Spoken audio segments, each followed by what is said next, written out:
They have not dropped consecutive games at home in 2026. And we are live at the Alamo, where hundreds of fans, including Victor Wembanyama's hand-picked Jackals, are ready to see how their team responds. Can they fight back, or will they have their backs against the wall? We got 2 hours of NBA today, and it starts right now. There is no sound in basketball like a finals crowd on the first home game. Let's dominate! Dominate on 3, 1, 2, 3.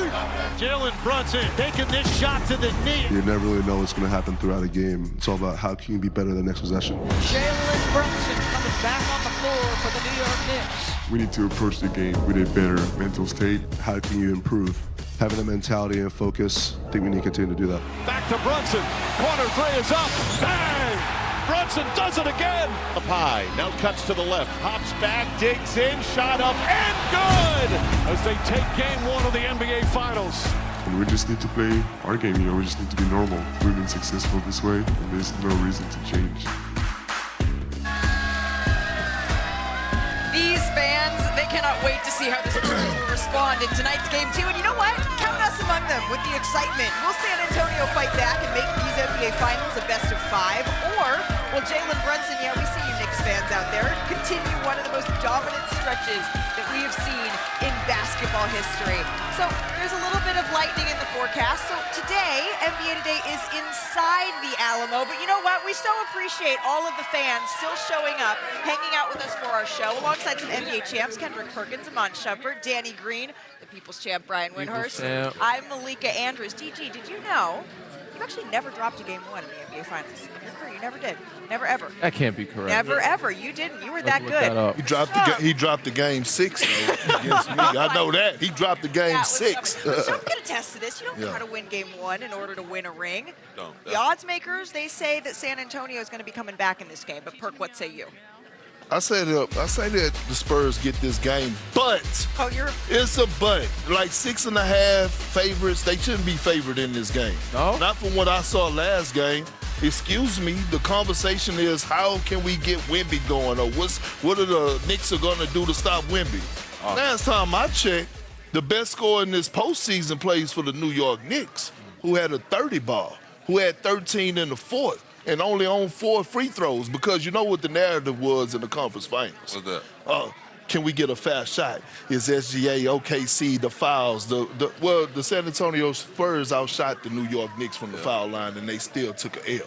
We got to start praising Big Body Brunson a little bit more. We do. I'm talking about the public. You understand? We witnessing greatness here. The man is thicker than the kindergarten pencil. You know what I mean? It's the reason that he got Big Body Brunson a nickname, because he's 6'2", but he plays as if he's 7'2". And Shump, I've been watching you all damn day. And you did this beautiful breakdown on how to guard Jaylen Brunson, and you was lying to them, and you know it ain't no breakdown to stop that man. He's unguardable. I'm just saying what you have to do. The only way to disrupt somebody that get it going like that is to get his usage up early on. That's all I'm saying. It got taken away because Cat over there doing the Cat scan, dog. You can't load up on him. In my opinion, Spurs should be favored. You've seen what they've done in every bounce-back game. Wemby has answered the call. Mitch Johnson answered the call. They have the Nuns. They have the Jackals. They have this great fan base. So, yeah, I don't know. I think they should win. I don't know about that cushion, because this is – I want to see some more sense of urgency when I saw Wemby's post-game interview or his press conference the next day. But the Knicks are good. They look like they're in control. But this is a team that didn't play well, and they were in control of the game most of the game, like 36 minutes of the game. Nuns should be priced into that number. Yeah, absolutely. You put the Nuns in there, put the Jackals in there, the fans. We got a lot of support here. Here's what I know. I know that every time Victor Wembanyama's taken a loss in this postseason, he's bounced back very strong. Yeah. Okay? His numbers off losses are spectacular. I saw it happen. They lost game 1 at home against Minnesota. He bounced back with a great game. I saw the Spurs. They've won 4 out of the 5 times they've lost. They've won the next game. And you guys know they have to win this game. They're desperate. Right. And this is why, we're going to see the ultimate test of the Knicks tonight. To me, I'm expecting the Spurs to play great. To me, the Knicks can get this championship by the throat tonight. Yeah. If they play a brilliant game. We're all saying, the Spurs are going to play. And just assume the Spurs are going to play brilliant. What happens if the Knicks play their best game of the postseason and overcome? So you're saying that's the drama for me. Must win for the Spurs right now. Yeah, must win for the Spurs, but what will the Knicks do with this chance? Right, because there's never been a team that's come back from down 0-2 once they've lost those first 2 games, Shump, of the NBA Finals at home. Without a doubt.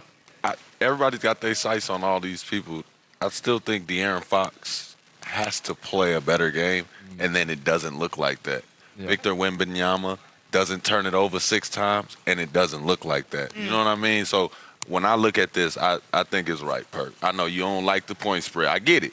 But I'm saying, like, if we talking about what they've been doing in these playoffs, if we talking about what they should have done game 1, they could be favorites sitting at home. Well, we talking, we have a lot of ifs.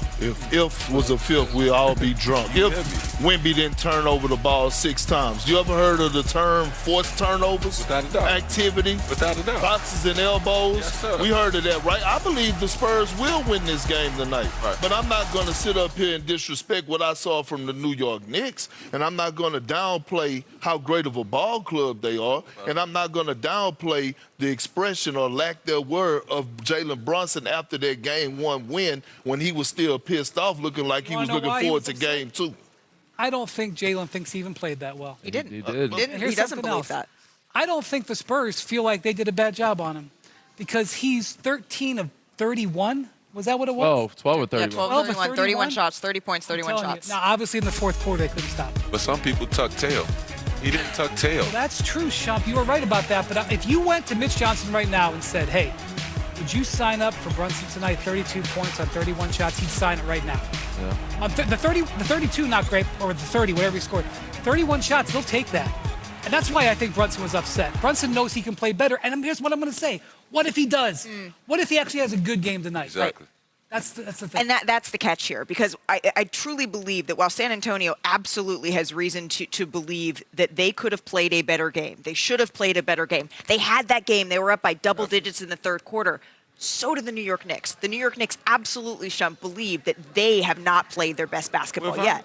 They have all the tools. If you saw that huddle we saw with Cat was preaching to them, hey, we're just going to stick defensively. We're going to stay right here, and then everything's going to be okay. That's the right message for the New York Knicks. It's like you said, boxes and elbows, attacking the ball handler, making sure that nobody feels like they're on an island, on defensively on Wembanyama. I know Cat feels like, hey, my guys are right here, boxes and elbows. I just need to make him pick it up and spin. Do something where his vision is eliminated on one side, and my guys are coming in there stabbing at the ball. To give the Knicks credit, man. They playing defense. I'm with Wendy on this one. I think tonight's game is huge because it's hard to grade game 1 when both teams shot so poorly. And if we have both teams play great tonight, it'll actually show you who is the better team. So I think whoever wins tonight's game wins the series. All right, now that I've sold them on that. Wow. Here comes my new Whoever pitch. wins tonight's game is going to win the series. That's You're bold. topping that? Here comes my new pitch. Okay. Swing. When we remember all-time great games, we remember, different games that Jordan had, different games that LeBron had. This is a chance for there to be, you remember Victor game 2? That's what we're talking about here. Yeah. Victor now has a chance to come back and have a game that people remember him by. Tonight, that could happen. Especially if you go with the way Danny goes, that the winner, let's say the Spurs win and they flip the whole series, Victor's game 2 could be a historic moment. Well, let me throw something at you. They got to steal another one. Let me throw something at you. Let me toss a line at you. We've seen your pitches, what if we have that same energy for Karl Anthony Towns? Do we remember Towns game 2? Because I'm going to tell you the message that's going on in the Knicks locker room right now. What's that? The message to Karl Anthony Towns before they started their film session yesterday, oh yeah, congratulations, Cat. You did it 1 game, but can you do it for 3 more? That was the challenge to Karl Anthony Towns before they started film yesterday in the New York Knicks locker room. Was, can you do it for 3 more? Can you defend and be locked in on Victor Wembanyama for 3 more games to help secure a championship? So you know what that told me? Is that 1 year they're going to continue to challenge and trust him. Is he going to embrace the challenge? And that locker room is not satisfied. And neither is the Spurs, because a little secret before in their film session yesterday, I was talking to Julian Champagny afterwards, and he said, we actually liked the shots that we took. I don't think that you're going to see these huge overcorrections or big adjustments from Mitch Johnson here. And I'm glad you said that, because guess who else liked them? The Knicks. But, no, they did, real talk, because the others are going to continue to get those shots. They're going to live by the motto that we used to live by when we was on the Cavs. What's that? Hey, look, if the others beat us, we go tip our hat. But they 5 hours away from Game 2 of the NBA Finals. And Victor's final debut, a little bit of a mixed bag, right? 26 points, 12 boards. That looks all right. But his most turnovers and missed shots in any game of his playoff career. But as ever, Victor Wembanyama, he spoke about why he's not overreacting, Perk. He kept a cool booty, as you might say. Normal means trusting each other, trusting the basketball guys, trusting the game plan, executing, and not relying on talent so much to make shots or to save the day. You know, I mean, we've been playing a certain way all season, and we've been successful this way, and there's no reason to change the day the finals start. Okay, but the question is how? How can he do that? Over and over, you guys have said Victor Wembanyama needs to do what? get to the paint. Over and over, you said he basket. needs to get closer to the basket. But how? But it's easier said than done. And by the way, Wemby, you are the game plan for the New York Knicks, and it's showcased in Game 1. He had one dunk.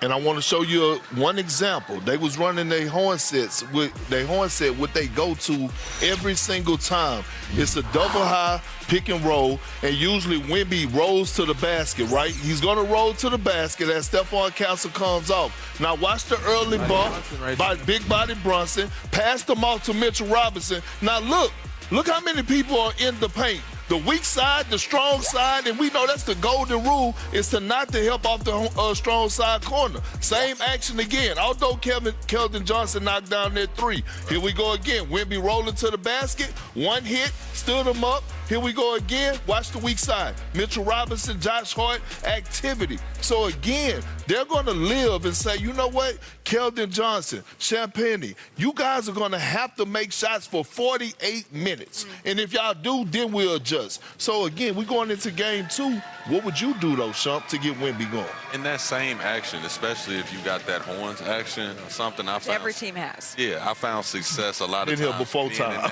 Being in that corner and understanding when that guy comes off, don't be standing. There's a lot of times you could take that bait and feel like if I stand and not space it out, it's going to make it easy. But moving, setting flares, being able to mix it up so that the Knicks' bump doesn't really mean much. Right. Make it a two-on-ones in those situations. You get slips, you get actions going, but it keeps Wemby moving. But in the first, so Brunson hits him the first time he ran that horn action. Brunson hits him with the bump, and Victor fights through it, gets over it. The second time, he sort of died on the bump, right? He wasn't able to fight through it. The play was completely broken. You still want to see them, and they kept going to it over and over and over again. And Malika, that's a great point, because on the first one, Brunson was actually late. So really, you want to start in and then build out. So that was a great point. He was actually late. That's why he wasn't able to hold him up. It wasn't that Wemby just stopped. It was just on the second action. Brunson was already in position. So when he came, he was already there to stand him up. And then after that, they also have Landry Shamet sinking in. He was ready to go in and do that. If he does that, Brunson's ready to get on his horse and X to the corner. So it's like their defensive principle is, it looks like a Mike Brown team. But you're saying you actually like this action. You want the Spurs to run it more because it does two things. Either it gets Wemby to the basket when it's correctly done, or the gravity of Victor Wembanyama, it opens up those corners. Both corners will be out wide open, but he has to just be more crisp with it. Run into the screen with more pace, get out of the screen with more pace, and don't allow them to bump you. But also, we love him aggressive, but when he's bringing the ball up, as we've seen on clips a couple times, he's forcing the issue just a little too much and in transition. He felt like he had to do it all at once. So he's out here trying to make plays one-on-one. As you see, he got full court pace, he got Cat one-on-one, and sometimes you can do a DHL. Right now, everybody's collapsing on Wemby. They're not going to let him beat you. So everybody sees him. As soon as he turns his back, Mikal Bridges there, OG Anunoby. These guys are great defenders. Same thing here. Bringing the ball up, trying to go one-on-one when he could go, DHL or go to another guard, trying to beat Cat off the dribble. This is where he kind of forced into a crowd. They're all shifting. You got to trust your shooters at times. Also, you got to trust with trying to be within the offense. And these are the shots they're okay with him taking because these are not great offensive possessions. So if he kind of slows it down a little bit, also runs into a DHL, maybe even asks for a screen himself, it'll open him up. But I think the pick and roll action will help him so much more in getting easy offense. And if they got some defensive stops to get transition, he'll get more open looks from three. And that also brings back pressure onto De'Aaron Fox. Like I said, that's my old teammate. I'm allowed to put pressure on him. You need to come off of the ball screen to score the ball. If you go score it, if Castle goes score it, then those rotations happen like they have. Now you're talking. There's more ways to get the ball in the paint than Victor. Yes. Yeah. The other Spurs have to get in the paint too. And when you get your guard into the paint, then what problem you got?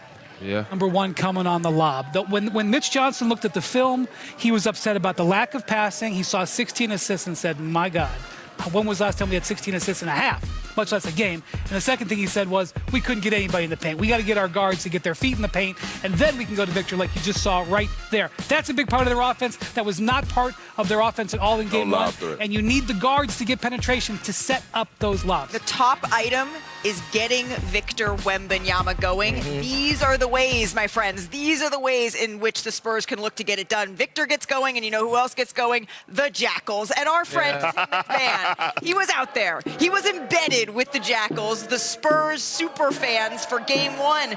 Tim, what did you learn from the Spurs faithful? Howdy, Malika. I can barely hear you because this group is rowdy. They are loud. What I learned sitting in with them game one is they are organized. This is a well-oiled machine. That's because it is such a priority for Victor Wembanyama that it is a priority for the Spurs organization. You've got the captains of the Jackals, headsets and microphones communicating with the game presentation folks for the Spurs throughout the game. So many of the things that the Jackals do are suggestions straight from Wemby. The tifo, the big banner that goes over him, a lot of the chants. He is directly involved, has met with him multiple times, takes a ton of pride, and you can see just how much pride they take in it. And let me show you exactly what it's like to be an honorary member of the Jackals, the 84th member for game one. Embedded with the Jackals, game one of the finals. Got my official Jackals logo here. Tell us how the Jackals came about and how you became the president of this group. So how the Jackals came about, Victor Wembanyama hailing from France, he wanted to bring that European atmosphere, wanted to bring that European football energy to the States. That's exactly what he did. He got on Instagram Live. He said, look, guys, I'm looking for the loudest, proudest San Antonio band to show up at the Freeman Coliseum at about 9 a.m. on Sunday morning. And we all showed up. We answered the call. 9 months later, we're here. We were expecting maybe 15, 30 minutes.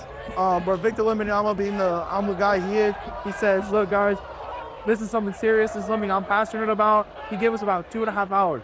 2.5 hours of his time. Victor Wembanyama, the 7'4" superstar, made us a PowerPoint. Made us a PowerPoint. I can't imagine it. I didn't know he ever made a PowerPoint before. He did. He gave us the PowerPoint, said this is what we want to do. This is the imagery we have. This is the vibe we want to set out for. And like I said, we were there for 2.5 hours, and here we are. So, we the Knicks fan, think they're in Cleveland. This ain't Cleveland, it's San Antonio. Here, we do basketball, and we win championships. Championships are here. So, welcome Knicks fans. This is San Antonio. Get used to it. Go Spurs, go, baby!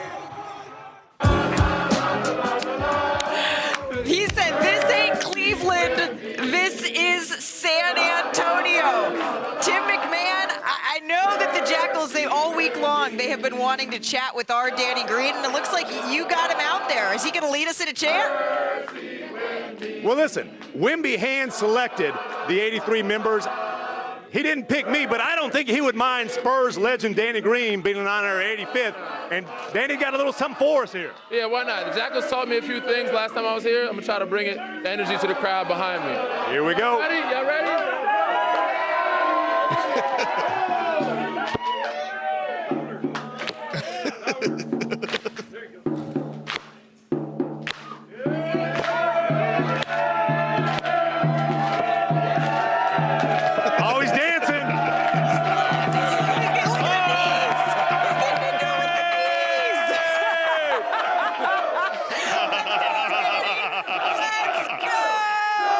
He had a game-high 30 points in the win, and now he's jumped, actually, into being the betting favorite for for the finals MVP. I caught up with Jaylen Brunson on Thursday.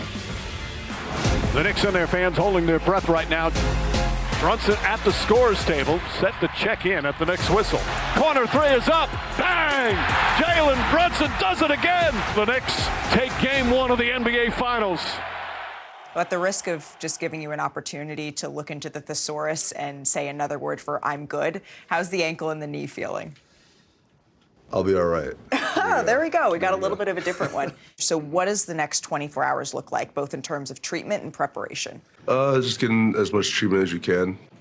I think more importantly, being mentally locked in. I think physically, once the game starts, I mean, your adrenaline's going to take over. But the way we lock in mentally in preparation has to be key. There's a lot of things we can do better than what we did last night. Most importantly, sticking together. And I think I've been saying it like a broken record, but there's going to be things that happen throughout a game where we can't control. But as long as we're, on the same page and having each other's backs, we'll be able to make up for it. Last night, you were pretty subdued. You felt like you could play better. What percentage of last night was where you want to or expect yourself to be? I don't know if I can put a percentage on it because I think throughout a game, things are going to happen. And it's all about kind of how you respond and how you continue to push forward and how you keep your mindset, your mentality. Brunson defended by Vassell. Leans in, throws it up, and he knocked it down. Jaylen Brunson, a ridiculous shot. I just know that there's a lot of decisions I could have made that could have been better. A couple of my shots were very questionable. Just be able to strive to be perfect, knowing that I won't achieve it, but just still having that mentality. Wembanyama, and he airballed a turnaround baseline later. Excellent defense by Karl Anthony Towns.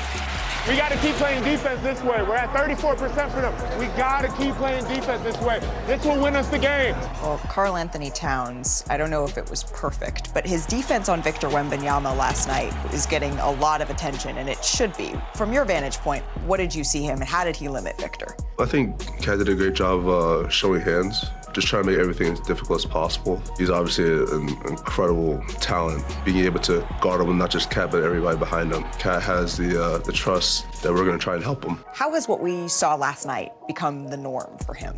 I mean, he's, even at, was this number 11 for him, year 11 for him? I mean, he's still growing as a player, still getting better, and that's what you want to see. And the fact that he's been able to be the player and person he is this late in the season is something that we truly need to just be the best that we can be. Do you think that toughness that he has gets enough credit? No. I think the best thing that he does is block out the noise. A lot of things are always said about him. A lot of things are narrated about him that he can't control, but he knows what he can control, and he controls how hard he works, controls his attitude, and just has faith in himself and his teammates, and that's all you can ask for. There's a 14-inch height difference between you and Victor Wembanyama. You're going downhill, and you see this 7'4", I don't know, he's like a super coordinated car wash noodle that just kind of comes out of nowhere. What's that like? You got to be aware at all times. Him just being around the paint just makes you think. Sometimes you can't see the rim, so you got to look somewhere else. Can we have a moment for Josh Hart? He's 1 for 5. No one cares. He's got 14 rebounds and 6 assists and 4 steals. He has been outstanding for the New York Knicks. I'm curious, Josh Hart's impact, it wasn't necessarily measured in his shot making last night, but he was plus 22. Yeah, absolutely. He always finds a way to impact the game. Not really sure how he does it because of the person I see off the court. But when you see him on the court, he's a totally different, possessed man. When there's a loose ball, he's going to find a way to get a rebound. Josh Hart has been everywhere. He's going to find a way to get a steal and make an impact on both sides of the ball and make the right play. That's just who he is. Was that hard for you to say something nice? Yes. I could see you fighting. I could see you fighting with that for Josh. You haven't been on this stage, but you have won 2 national titles. Is there anything that applies from those title runs to this one? Just the focus, I think. I think they're 2 completely different type of atmospheres and things, but the focus, I think, is still very important. Obviously, it's not win or go home like it is in the NCAA tournament, but the amount of mental toughness you need is very key. Speaking of that focus, the Larry O'Brien Trophy is everywhere. It's ever present. It's on the set. It's next to the court. It's in rooms that you're asked to go and shoot promotional videos with. but you wouldn't go in. You didn't want to be near the trophy. Why? How'd you hear about that? I know, right? I know what's happening. It's no comment. Comment after maybe the Larry O'Brien trophy's in reach? No comment. What's the face for, Shump? I don't know. That's a prestige basketball. I didn't see the end of it. Maybe he just is a little bit some superstitions that are coming into play here. When you played in the finals, would you get near the trophy? Would you? I was a little touch superstitious. it? Not about the trophy, but I was a little superstitious. Yeah? I ain't gonna lie. Every time I walk past it, I stop and look at it. Saw your reflection. Yeah, I had to say I can picture that on my mantle. But it's just it's so shiny, and when you see them carrying it with the gloves, it's like a little kid. Well, like you just want to. Whenever they're covering it with the just want gloves, to get a little smudge on it, just to see how fast they go clean. You're 5 years old. I adore you. In the finals, though, Shump, you've been tasked with guarding some of the absolute best. You picked. Remember, he was picking up Steph Curry. I'm well aware. Full court in 2016, but Jaylen Brunson is a little bit different. Yeah. Why? Well, now he's different because he has Cat, and Cat can run that, and he's gonna save up. Now he's playing off the ball. He's putting you in actions. He want to play ring around the rosy on the 21 action. He wants to come out here and come off of the flex cut or fake the screen off the flex cut and come off the handoff. He is in a lot of different actions, so he would be a nightmare because They didn't run a ton of the flex action in last game. Not as much. Not as They much. had to go to ISO, but they can go to a lot of different things once they get that ball in Cat's hands, and I like it that they do that because it eliminates help side. You have to worry about it, and now when he's coming off full speed, you have to sort of hug. Cat can shoot. You can't just leave Cat. So when he comes off, especially if he's coming off to his left hand, you're in trouble. I just don't like, as a defender, if I'm going through all of that, I don't like getting hit 2 and 3 times before the guy I have to worry about even gets the ball. He makes you work. Exactly. I mean, I give a lot of credit to the weapons around him, but as an individual, he is tough to guard. Perk, were you around when he came in or not yet? Yeah, I was around. All right, because even bigs have been in the mixer with him, but guards, I've had to guard him, and he's just so crafty. He's deceptive. The guys like him, Luka Doncic, the guys that you think aren't athletic because he can't jump. He's faster than what he looks like. He's deceptive, but he's so crafty, so intelligent. He's a historian. He studies the game. He watches a lot of film. When I had to guard him one-on-one. Oh, here we go. I remember having to like lock it, and I was pretty good at moving my feet with him. And I'm like, damn, that's a tough shot. And I might have Never said scored it to on you, Shump. Look at that.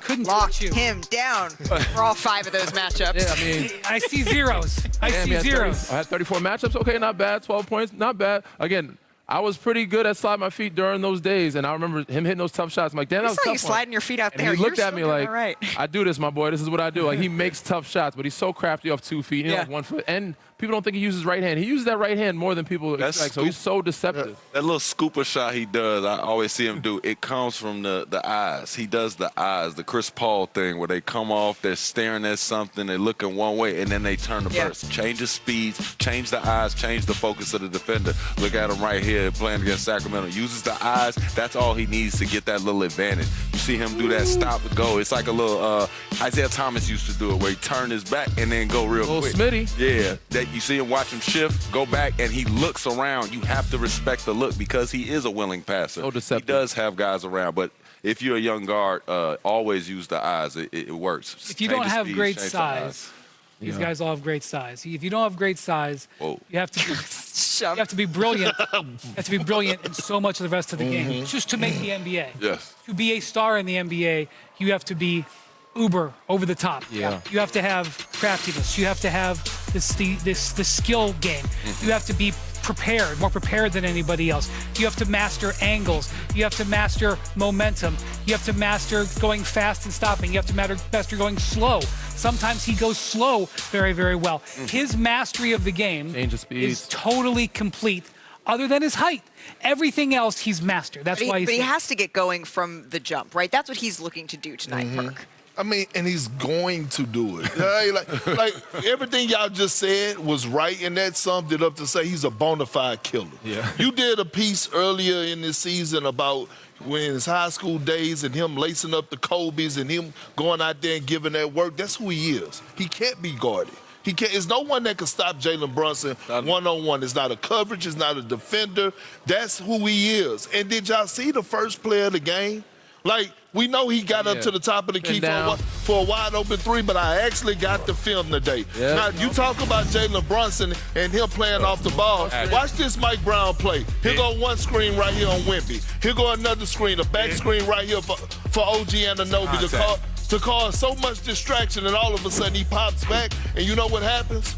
Yakum, Trey ball right in their face to start the game of the NBA Finals. Again, it's a reason I nicknamed this man Big Body Brunson. It wasn't because I was looking at his body. It's because he embraced physicality. It's because all his life he has been a small guard walking into arenas. Since high school, since going to camps, since he won championships at Villanova, to now when he got in the league. We knew that he wasn't supposed to be drafted in the second round, but he proved us wrong. We knew Dallas wasn't supposed to drop the ball and let that man walk out the door for nothing, but they dropped the ball. And ever since he's been in the Knicks uniform, he has been a top 10 player in this league. And right now, today, he's standing by himself for us being the best scorer in today's game that is still playing the damn game of basketball. Wow, that's high praise there. It's real praise. Contender, because just take a look at the San Antonio Spurs, right? Their starters, 4 lottery picks. And I love when an undrafted player is in there as well. You can see Julian Champagny. And then the Knicks, they have 2 former lottery picks, and then they also have 3 starters who were taken after pick 20. So there's talent really up and down the draft here. But could we be, right in this very moment, Perk, sitting next to the next franchise changer? We are joined now by projected top 10 pick, Kingston Flemings. And you know that when Kingston's in the building, we had to go full Texas on this panel and bring in our college basketball analyst, King McClure, as well. But Kingston, thanks so much for the time. Yeah, thanks for having me. You grew up in San Antonio. You're training in San Antonio, and the finals are in San Antonio. What's this been like for you? It's definitely surreal, you know, growing up in San Antonio, playing with all these people, and just practicing in my high school. So it's been really good, you know. San Antonio Spurs got to the championships, really good for them and exciting for the city. Did you grow up a Spurs fan, or were you sort of like, oh, I'm a fan of the NBA in general? Definitely a fan of the NBA. Okay. Spurs are a really great team for sure, and I'm proud of them for sure. But I was always a D Rose fan. Oh, okay. The Chicago Bulls. All right, but now that you're here, I imagine we were talking the other day about this with Caleb Wilson. Seeing the finals up close, being in the city, I imagine it sort of makes you envision what it would be like to playing on that stage. Definitely. I mean, seeing some of these people across the NBA who I've played with in high school, played against in high school, and, you know, seeing them do really good, Dylan Harper. So it's definitely surreal watching them play like that. Exciting for all of them, but I'm excited for my chance, too. It's not just who you played with. There's someone on the Spurs roster that Kingston here reminds you of. Yeah, when I watch a game, and I watched you throughout the course of the season, it's very reminiscent of a guy who Spurs fans can resonate in, De'Aaron Fox. And we talk about your game, right, that end-to-end speed, the vertical explosion of which you provide. I mean, you from one end to the other end is very reminiscent. When you get downhill, you're hard to stop. You get that momentum, the change of pace, the way you change directions in a blink of an eye. I mean, what do you see, and what are the comparisons to you and De'Aaron Fox? Definitely love De'Aaron Fox. You know, I grew up, I talk to him a lot. You know, Rashae Caldwell, my sister, plays on the SA Finest team. Their coach, it's all kind of tight together. But definitely De'Aaron Fox, watch him a lot. You know, how fast he is, how he plays under control. He's a great player for the Spurs, and I think he's definitely going to bounce back tonight, just me knowing what the person he is. I love that you're already calling for the bounce back here. You played under Kelvin Sampson in college, and he said that you're a Batman all the time. What did he teach you? What did you learn? Yeah, just being an everyday guy. You know, he said 3 people can never have a bad day: the coach, the best player, and the point guard. He said I'm 2 of them. So coming every single day in practice and just, you know, doing what coach says and locking in and playing for a coach like Coach Sam, that's all I can do, really locking in and doing what he says.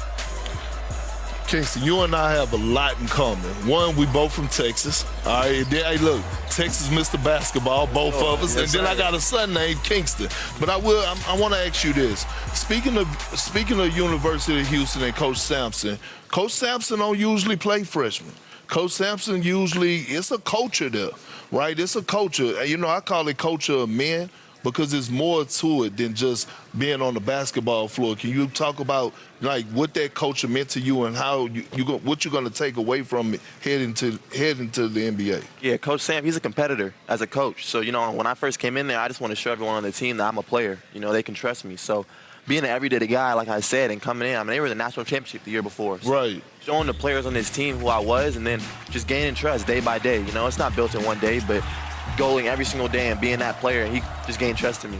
You know, coming into the season, one of the knocks on you was that your jumper, that you couldn't shoot, but you proved the whole country wrong. You proved every critic, every scout wrong. What was it during the season that allowed you to be able to go out there and shoot with that level of confidence that we saw? Like I said, I mean, you got to have confidence within. You know, I know the player I was. I know how much work I've put in. Yeah. But then having teammates that I had that really believed in me. And then the coaches, Coach Hollis Price, Coach Goldie, Coach Kellen, who really worked with me every single day. Mercy Miller, one of the guys y'all might know. We worked out every single day, and I am shooting late at night. So really put in those work behind the hours, so when you're there in the game, it's just second nature. I know that it's very clear to me. You're an awesome interview on set. I imagine that you interview incredibly well with teams. Yeah. Shump was telling us the other day that during his pre-draft process, one of the questions that he was asked in a meeting is who's his favorite sibling. What's the wildest question that you were asked? For me, the wildest question was, if I could punch anyone in the world in the face, who would it be? What was the answer? I sat there, thought for a while, and I was like, I'm not going to answer that. That is a smart young man. That is probably the correct answer. I may have one answer to that question if I was asked that. All right, before we let you go, not the series, just tonight. Who you got in this game too? I mean, bounce back. You know, San Antonio's not going to lose 2 games in a row. Okay. Be out there. There's only one right answer. Kingston is saying last night they took an L. Tonight they're going to bounce back. Kingston Flemings, thank you so much. Best of luck with the pre-draft process, and we're going to see you very, very soon coming up here in New York City. Thank you. This is a name that you are going to want to remember.